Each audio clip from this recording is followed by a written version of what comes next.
I'm Emma Ryan, integrative nutrition health coach and founder and owner of Plant. Today we are making sweet potato brownies. I recently created these after being on a cleanse and being very restricted. So I was like, how can I make a healthy brownie? And I love sweet potatoes. So this is a really fun combination. They're super rich and dense. I love them. So the first thing that we're going to start with is a cup of pureed or mashed sweet potato. I know you can buy sweet potato in a can, but I highly encourage you guys to do this the old school way. So this was 2 sweet potatoes, medium size, like regular size sweet potato. And all I did was I diced them up really fine and I baked them in the oven, like the pieces, at 350 for about 30 minutes. And they were super soft, and then I threw them in my blender. You don't have to add liquid or anything like that. You could also do it in a food processor, but you just want to blend them up until this is smooth. I say smooth. It's not crazy smooth. I don't know if you guys can see it. I left some chunks in here. It just gives the brownie a little bit more texture. So that's why I think the old school way is better than canned sweet potato. Also, this is much sweeter and it's going to have way more flavor than canned sweet potato puree. So 1 cup of sweet potato puree going in our bowl. Next up, we're going to do 2/3 cup of homemade oat flour. If you guys haven't seen my how to make your own flours video, go watch that first. But 2/3 cup of oat flour. I think you can buy oat flour, but it's much cheaper to make it yourself. We have 1/2 cup of cocoa powder or cacao powder going in. I have 1/2 cup of 1/2 cup of almond butter. This is not date. You can use any nut butter you like if you prefer. Cashew butter, sunflower seed butter if you're allergic to nuts. I'm sure peanut butter would be delicious too if you guys are not allergic to peanuts. Anything like that, but do make sure it's a sugar-free nut butter. We don't need any more sugar added to this recipe. So 1/2 cup of nut butter, and like I said, anything will work. And then I do have 2/3 cup date syrup. So this is our main sweetener. If you want something sweeter than date syrup, you could go with a maple syrup or something similar. This is just going to be a lot less sugar, lower glycemic index, so it's going to be healthier for us. You can use date syrup, which is sometimes hard to find, but you can also make your own date paste and just use 2/3 cup of date paste too. So dates are my favorite natural sweetener. I think people call them nature's candy for a reason. And you could skip this altogether and do a different liquid or binder, because I am going to add a few drops of this liquid monk fruit. I did a video over this telling you guys why I like it earlier, or a few weeks ago, I guess.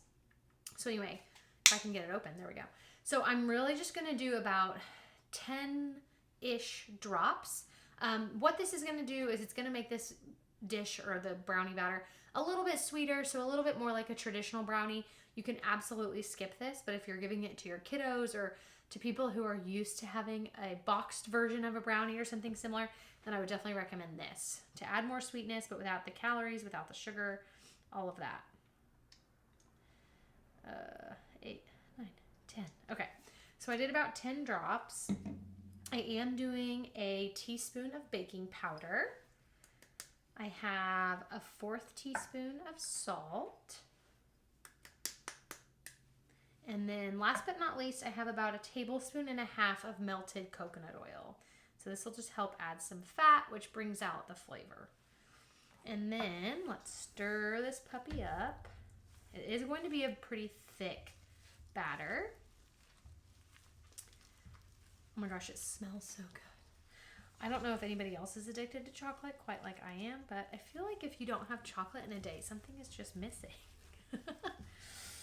So, okay. But hey, if the chocolate you're eating is made from sweet potato and dates and monk fruit and almond butter, I think we're doing okay. Okay.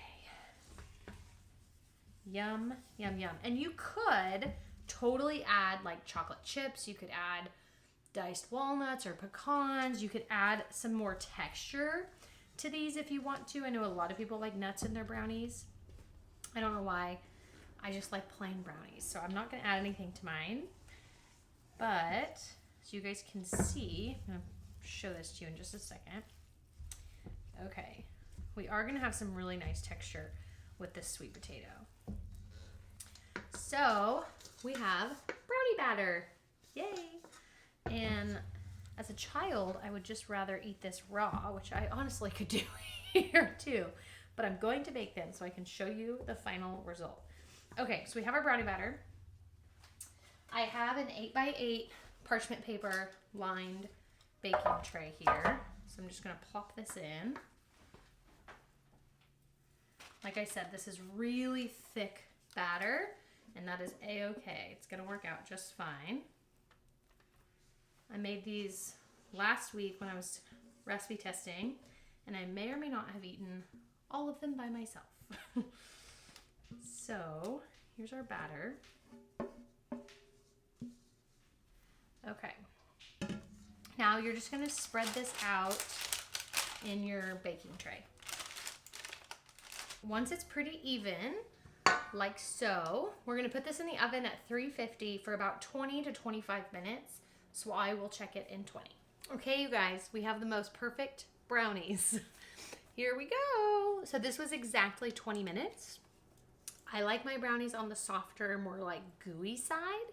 So this is perfect for me because they will continue to cook in the pan for just a little bit while the pan is still hot. So 20 minutes was good for me, but if you like your brownies a little bit more done, you might want to do 22. So anyway, thank you for watching. I hope you enjoy these brownies and share them with your loved ones. Be sure to subscribe to this channel if you haven't already. Lots of fun stuff coming your way.